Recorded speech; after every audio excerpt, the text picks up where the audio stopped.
వృషభ రాశి వారికి శ్రీ విశ్వావసునామ సంవత్సరం ఏ విధంగా ఉంటుంది, ఎటువంటి విషయాల్లో ఏ సమయాల్లో వీరు ఈ సంవత్సరం జాగ్రత్త వహించాలి అన్న విషయాలు మనం వివరంగా ఇప్పుడు మాట్లాడుకుందాం. వృషభ రాశి వారికి విశ్వావసునామ సంవత్సరంలో ఆదాయం 11, వ్యయం 5, రాజ్యపూజ్యం 1, అవమానం 3గా ఉంటుంది. ఈ రాశి వారికి శని గురువుల యొక్క సంచారం బాగా కూడా కలిసి వస్తుంది అని చెప్పవచ్చు. ఇక అదేవిధంగా వీరికి 11వ ఇంట లాభస్థానం అంటే లాభస్థానంలో 6 గ్రహాల యొక్క కలయిక, 5 గ్రహాల యొక్క కలయిక కూడా కొంతవరకు యోగిస్తుంది. అదేవిధంగా రాహువు కూడా కొంతవరకు ఈ సంవత్సరం వీరికి శుభఫలితాలను అందిస్తాడు. ముఖ్యంగా వృషభ రాశి వారికి ఈ సంవత్సరం ఆదాయం సమృద్ధిగా ఉంటుంది. దీనివల్ల ఉత్సాహంగా గడుపుతారు. ఖర్చులను కొంతమేర తగ్గించుకునే ప్రయత్నం ఈ సంవత్సరం ఈ రాశి వారు బాగా ఎక్కువగా చేస్తారని చెప్పొచ్చు. సమాజంలో విశేషమైనటువంటి గుర్తింపు, ప్రోత్సాహం, గౌరవం కూడా లభిస్తుంది. అదేవిధంగా కానీ కుటుంబ వ్యవహారాల విషయానికి వస్తే కొంత ఇబ్బందికర పరిస్థితులు ఈ రాశి వారికి ఎదురయ్యే అవకాశం ఉంది. దీనివల్ల వీరు మనశ్శాంతిని కోల్పోతారు. కాబట్టి కుటుంబ వ్యవహారాల పట్ల ముఖ్యంగా ఈ సంవత్సరం వృషభ రాశి వారు ఎంత జాగ్రత్త వహిస్తే అంత మంచిది. మొత్తం మీద చూసుకుంటే శుభ ఫలితాలు అధికంగాను, అశుభ ఫలితాలు ఈ రాశి వారికి కాస్త తక్కువగా ఉంటాయని చెప్పవచ్చు. బంధువుల నుంచి కూడా అనుకోకుండా సహాయ సహకారాలు కూడా సంపూర్ణంగా అందుకుంటారు. వివాహాది శుభకార్యాల నిర్వహణతో కూడా ఈ సంవత్సరం మీరు కాస్త ఉత్సాహంగా గడుపుతారని చెప్పొచ్చు.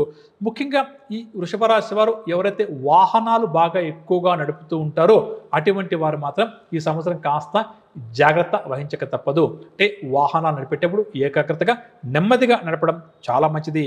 వాహనాలు మరమ్మతుల విషయంలో కూడా కొన్ని సందర్భాల్లో మనం నిర్లక్ష్యం వహిస్తూ ఉంటామండి. అది ఎవరికీ మంచిది కాదు. అందున ఈ రాశి వారికి ఈ సంవత్సరం మంచిది కాదని చెప్పవచ్చు. ఇక కొన్ని ముఖ్యమైన వ్యవహారాల్లో విజయం సాధిస్తారు. దీర్ఘకాలిక సమస్యలను కూడా పరిష్కరించుకుంటారు. శాస్త్ర సాంకేతిక రంగాల వారికి ఈ సంవత్సరం విశేష గుర్తింపు లభిస్తుంది. విదేశీ పర్యటన కూడా చేస్తూ ఉంటారని చెప్పొచ్చు. అదేవిధంగా వృషభ రాశి విద్యార్థులు, నిరుద్యోగులకు ఊహించిన విధంగా మంచి అవకాశాలు తలుపు తడతాయి. వాటిని సద్వినియోగం చేసుకోవడం చాలా మంచిది. ఇక గృహ నిర్మాణాలకు ఈ సంవత్సరం ద్వితీయార్థంలో శ్రీకారం చుడతారు. వ్యాపార వాణిజ్యవేత్తలు పెట్టుబడులపై దృష్టి సారిస్తారు. నూతన సంస్థల ఏర్పాటుకు సంబంధించి కానీ లేక వ్యాపార విస్తరణకు సంబంధించి కానీ కొన్ని కీలక నిర్ణయాలు తీసుకుంటారు. ఏది ఏమైనప్పుడు కూడా వృషభ రాశి వ్యాపారస్తులకు లాభాలు ఎటువంటి డోకాలు లేకుండా ఈ సంవత్సరం గడుస్తుంది అని చెప్పవచ్చు. ఉద్యోగస్తులకు గత కొంతకాలంగా తమ బాధ్యతల నిర్వహణలో ఏవైతే ఆటంకాలు సమస్యలు ఉన్నాయో అవన్నీ కూడా క్రమేపీ తొలగిపోతాయి. కాబట్టి వృషభ రాశి ఉద్యోగస్తులు ఈ సంవత్సరం చాలా వరకు కూడా ప్రశాంతంగా సంతోషంగా గడుపుతారు. ఉద్యోగ మార్పు కోరుకునే వారికి ఈ సంవత్సరం మే నుంచి అక్టోబర్ మధ్య అనుకూలంగా ఉంది. ఆ సమయంలో కావాలి అని చెప్పి అనుకుంటే ఉద్యోగ మార్పు కోసం ప్రయత్నాలు చేయడం చాలా మంచిది. పారిశ్రామిక రాజకీయ రంగాల వారి యొక్క చిరకాల స్వప్నం ఫలిస్తుంది. కళారంగం వారి శ్రమకు తగిన ఫలితం కూడా కనిపిస్తుంది. వ్యవసాయదారులకు 2 పంటలు కూడా సానుకూలంగా పండుతాయి అని చెప్పవచ్చు. అక్టోబర్, నవంబర్, జనవరి నెలలో కొన్ని సమస్యలు వీరికి ఎదురయ్యే అవకాశం ఉంది. కొంత జాగ్రత్త వహించడం మంచిది.